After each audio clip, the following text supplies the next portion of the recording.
একটা শিরোপা জয়ের জন্য কত হাহাকার ছিল আর্জেন্টিনার। ফাইনালের পর ফাইনাল যায়, তবু শিরোপা খরা কাটে না লিওনেল মেসিদের। সেই দলটাই 2021 সাল থেকে টানা 4টি আন্তর্জাতিক শিরোপা জিতেছে। সবশেষ কোপা আমেরিকা জিতে ট্রফি নিয়ে বীরের বেশে ঘরে ফিরেছে মেসির দল।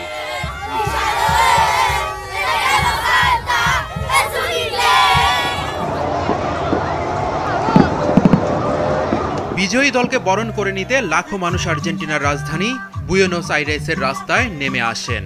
তারা অপেক্ষা করছিলেন চ্যাম্পিয়নদের বহন করা বাসের জন্য। ব্যাপক নিরাপত্তার মধ্য দিয়েই নিয়ে যাওয়া হয় মেসিদের। এ সময় আর্জেন্টাইন সমর্থকরা স্লোগান দিতে থাকেন।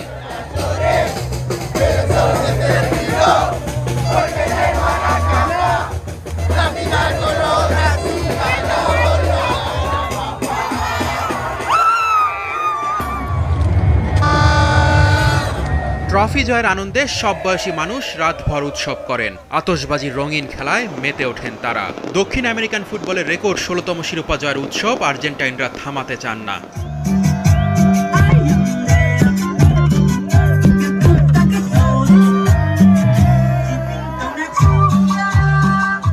মানুষের চাপ সামাল দিতে হিমশিম খেতে হয়েছে পুলিশকে। সারা রাত নেচে গেয়ে উৎসব করেই কোপা আমেরিকার ট্রফির ফিরে আসা উদযাপন করেছেন আর্জেন্টাইনরা।